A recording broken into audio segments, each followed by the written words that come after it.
Persennya kecil enggak? Full enggak?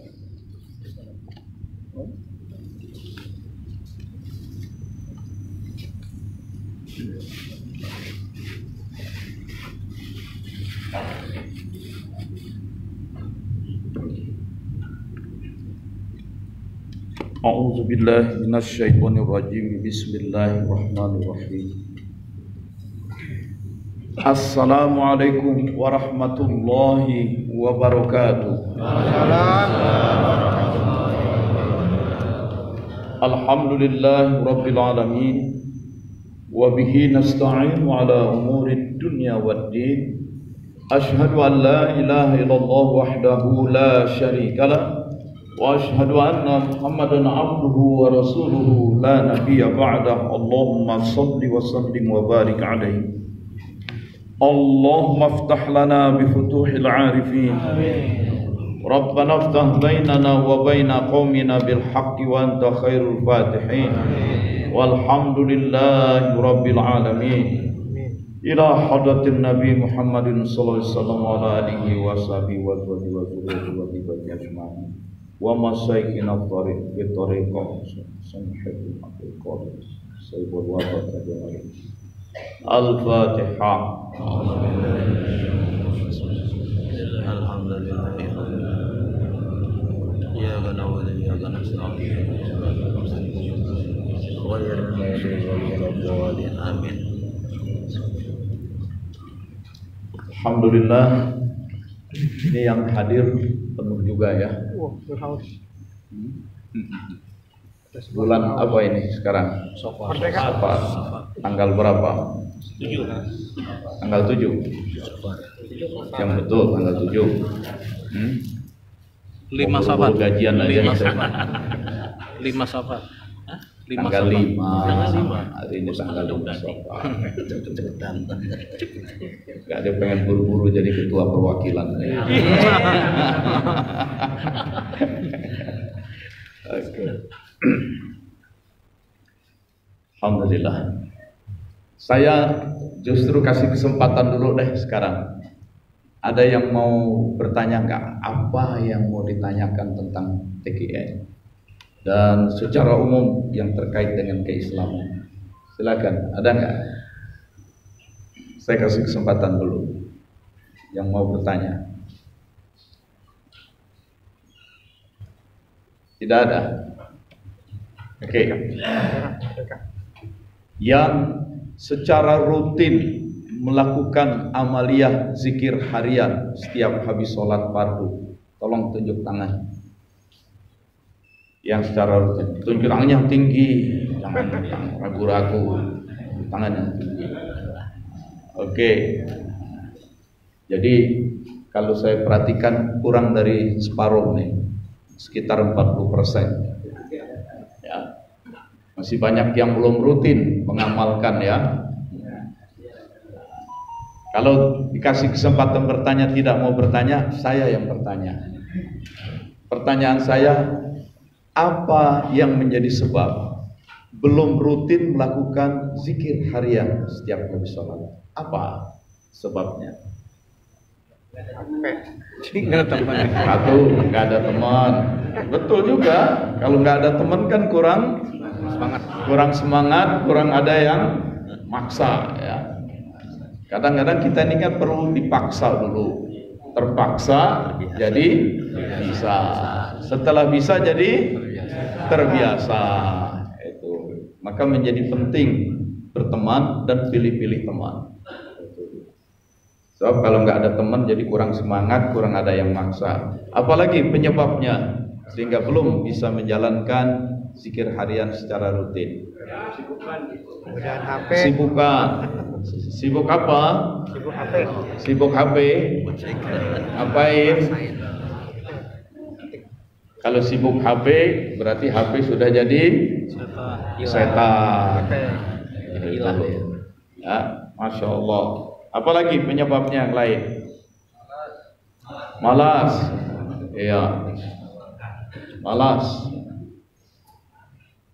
Kalau sudah jawabannya malas, susah saya cari. Udah mentok. Apalagi yang lain kira-kira? Kecapean ngapain? Kurang motivasi. Ya. Oke. Nah, saudara sekalian, Masya Allah, dari mana ini kita akan membahasnya?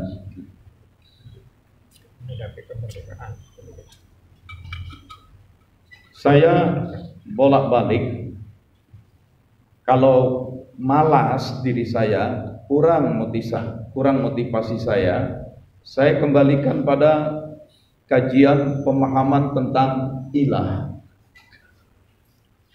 Saya juga suka malas, saya juga suka kehilangan semangat, saya juga suka kecapean. Ya.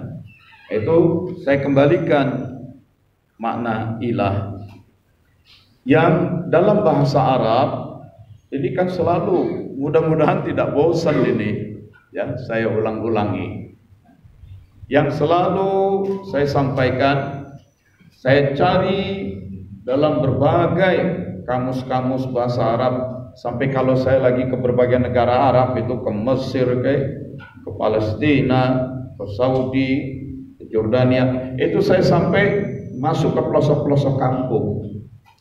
Saya nanya kepada orang-orang Arab, yang petani, yang pedagang, yang di pinggir jalan, apa makna ilah menurut mereka, supaya saya bisa menangkap ilah yang versi orang-orang sana, apa yang versi orang Indonesia itu apa. Istilahnya sama tapi pemahaman bisa jadi beda. Saya dapatkan orang Arab itu memahami makna ilah banyak sekali. Saking banyaknya, kalau saya ingin menyampaikan kepada orang lain bagaimana caranya yang mudah, maka saya kelompokkan. Dapatlah 3 kelompok. 1, bagi orang Arab, ilah itu artinya sesuatu yang sangat dicintai, sesuatu yang sangat dipentingkan. Sangat dicintai, sangat dipentingkan. Dan karenanya juga sesuatu yang sangat dimuliakan, ditinggikan, diagungkan, dipuja, disembah. Itu makna ilah. Jadi ketika mengucapkan la ilaha illallah, tidak ada yang dipentingkan, tidak ada yang dicintai. Nah, kalau saya lagi keasikan main HP, chatting, terus malas zikir, yang saya pentingkan apa ini? HP atau Allah? Kenapa harus lebih mementingkan HP? Kenapa kita tidak mementingkan Allah? Bukankah karena setiap detik desah napas kita, napas kehidupan itu dari Allah? Allah bukan saja ada dan maha ada, Allah maha mengadakan. Kalau Allah menginginkan kita tidak hidup lagi, selesai. Lalu kenapa harus yang lain yang dijadikan ilah, yang dipentingkan, dicintai, yang disanjung, dimuliakan? Itu memotivasi. Maka lepas handphonenya, maka tinggalkan tontonan di depan TV, maka kemudian tinggalkan kegiatan-kegiatan lain. La ilaha illallah, la ilaha illallah, la ilaha illallah, la ilaha illallah. Tiada yang dicintai, tiada yang dipentingkan, tiada yang dicintai, tiada yang dipentingkan. Itu.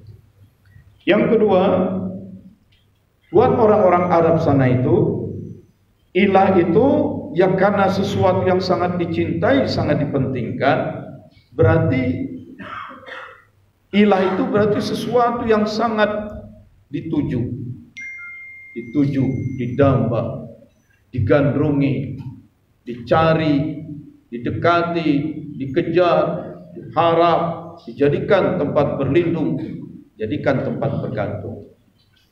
Hidup ini apa yang dituju?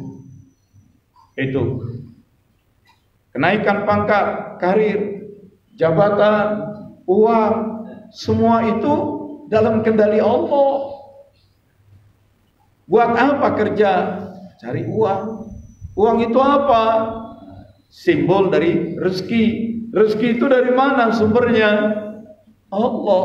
Semestinya lah Allah yang dituju, didamba, diharap. Semestinya Allah yang paling disegala-galakan. Kenapa? Demi pekerjaan-pekerjaan itu kita harus meninggalkan keingatan kita kepada Allah, zikir kita kepada Allah. Tanda-tanda dekat kiamat, kata Nabi, waktu memendek. Kalaulah ukuran waktu itu putaran bumi, satu kali bumi berputar pada porosnya, disorot oleh matahari, sehingga ada bagian bumi yang kena sorot langsung terang jadi siang. Tapi karena bumi berputar, terjadi pergiliran bagian permukaan bumi yang siang dan malam. Maka disebut satu hari itu satu putaran bumi. Dari dulu sampai sekarang putaran bumi itu tetap saja kecepatannya. Tapi Nabi katakan menjelang kiamat waktu pendek. Itu. Apa waktu pendek? Kita rasakan sehari-hari. Gak lama azan asar, gak lama maghrib, gak lama maulid lagi, gak lama Ramadan lagi. Kok kayaknya cepet banget. Itu. Kakek-kakek kita dulu pagi berangkat ke ladang. Matahari mulai naik jam 9-10 terasa panas, pulang ke rumah. Itu bisa sholat duha, habis zuhur bisa tidur. Ya, tidur siang itu kan termasuk sunnah Rasul. Kebiasaan masyarakat di daerah Laut Tengah, Mediterranean Sea itu mereka punya tradisi kalau lewat tengah hari tidur 1-2 jam baru bangun asar, habis asar baru kerja lagi. Kakek-kakek kita habis asar turun ke sawah lagi, lihat mana saluran air yang tersumbat. Itu. Dan karena itu hasil penelitian semakin membuktikan orang yang sempat tidur siang itu umurnya lebih panjang, lebih terhindar dari stroke, dari jantung, darah tinggi, lebih sehat. Itu. Nah, dengan pola irama kerja yang seperti itu, kakek kita kemudian dapat panen. Dengan hasil panennya menyekolahkan anak sampai jadi sarjana. Kemudian hasil panennya buat berangkat haji. Nah, anak-anaknya yang sudah jadi sarjana terus di kota, kerjanya dari pagi sampai malam. Ya. Yang kerja sih jam 8 sampai jam 5. Tapi nggak sempat tidur siang. Coba aja tidur siang sekarang. Langsung kondisi catatan jelek. Ya. Lalu sudah kerja pagi sampai malam, pagi sampai malam. Sampai kemudian pensiun masih belum pergi haji. Karena nggak cukup penghasilan. Itu. Rumah belum lunas juga cicilan. Itu generasi keduanya. Generasi ketiganya, anak-anaknya. Ini alasan bapak-bapak ini kerja pagi sampai malam supaya bisa nyekolahin anak. Si cucu pada jadi sarjana. Kemudian susah jadi sarjana pun nyari kerja susah. Banyak yang nganggur. Daripada nganggur S1, sekolah lagi S2, nganggur lagi. Gak bisa sekarang bangga-bangga dengan S1, S2, S3. Samsung aja S24 gak sombong. Akhirnya kerja penghasilan gak seberapa, gak cukup. Itu.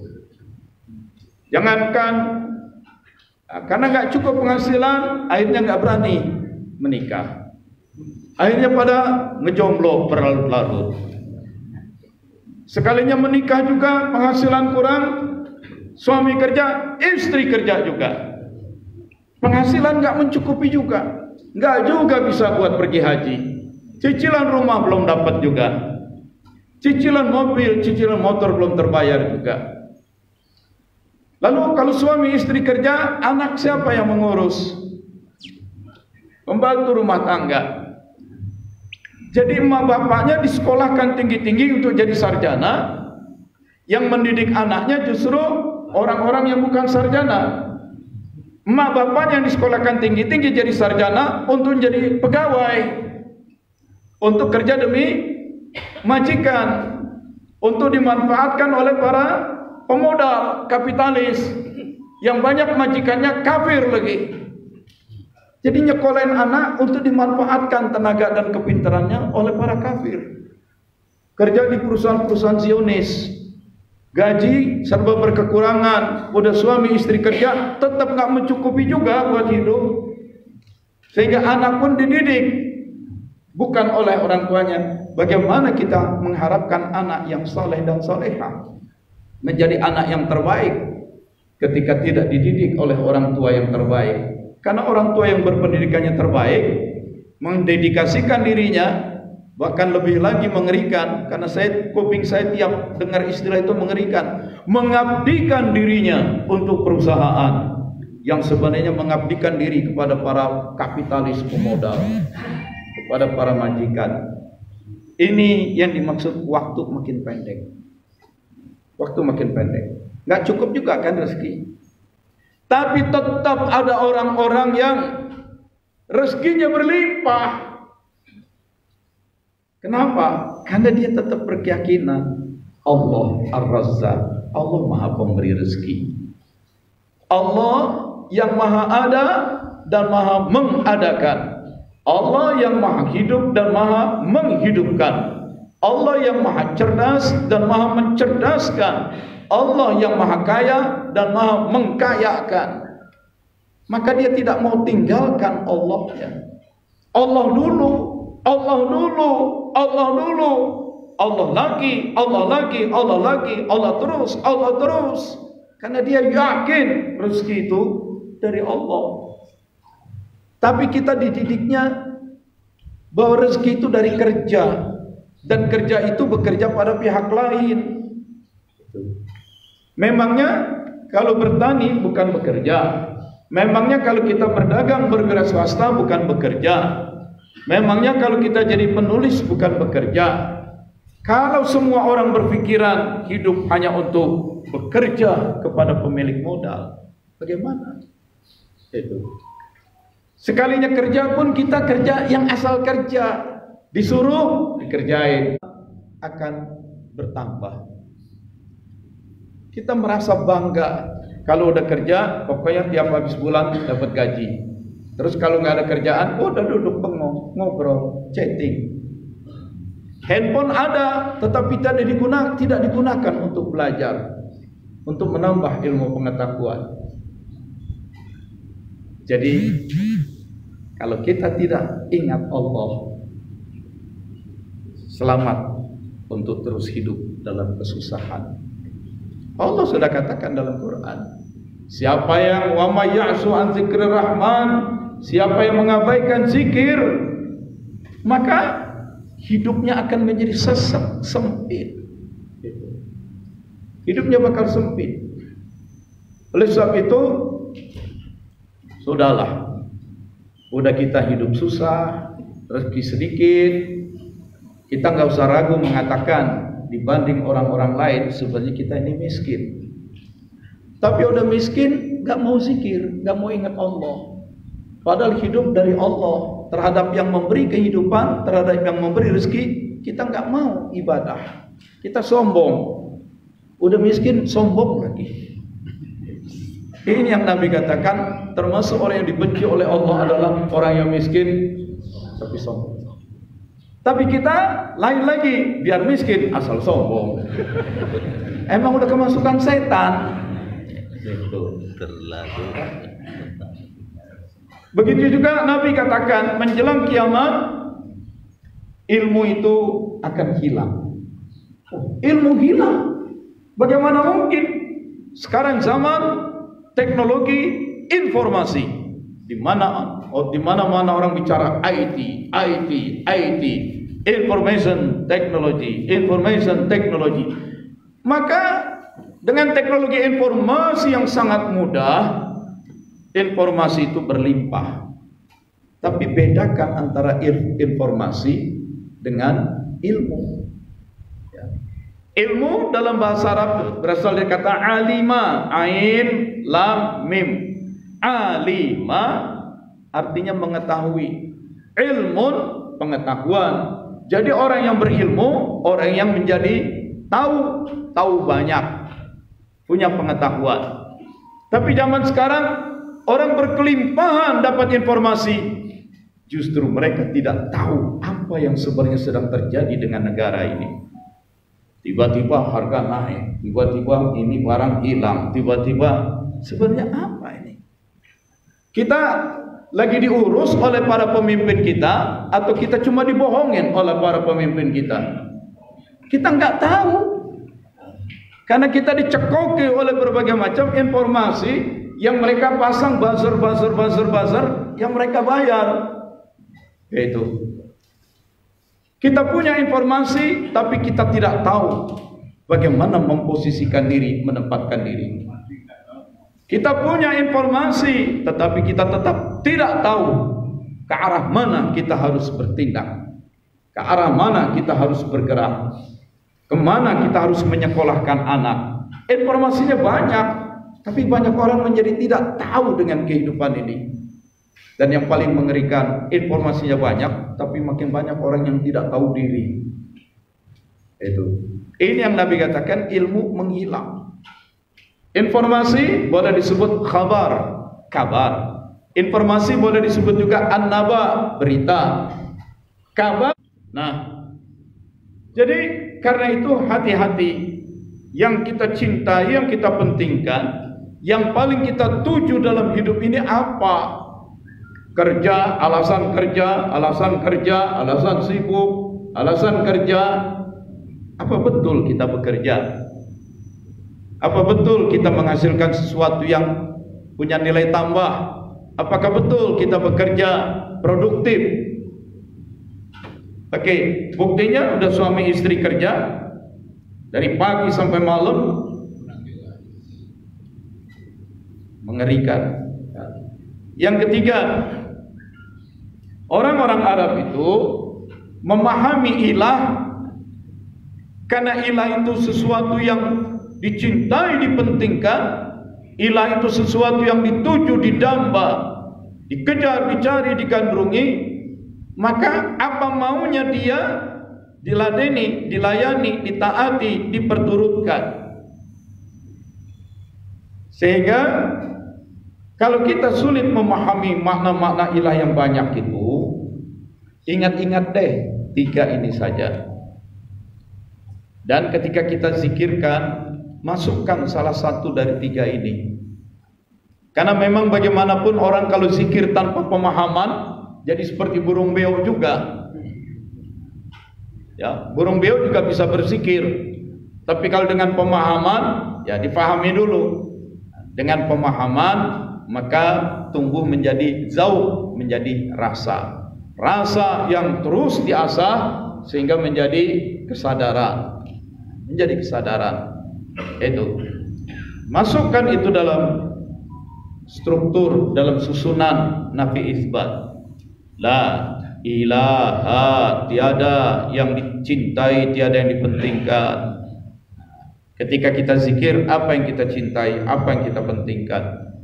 La ilaha, dalam hidup sehari-hari apa yang dituju, apa yang dijadikan sasaran, apa yang dicari, apa yang digandrungi. La ilaha, apa yang paling kita ikuti, kita taati, kita ladeni, kita layani, kita berikan servis pelayanan. Ini dicamkan maknanya, masukkan isbatnya. Illallah, la ilaha illallah, la ilaha illallah, la ilaha illallah, la ilaha illallah, la ilaha illallah, la ilaha illallah, la ilaha illallah, la ilaha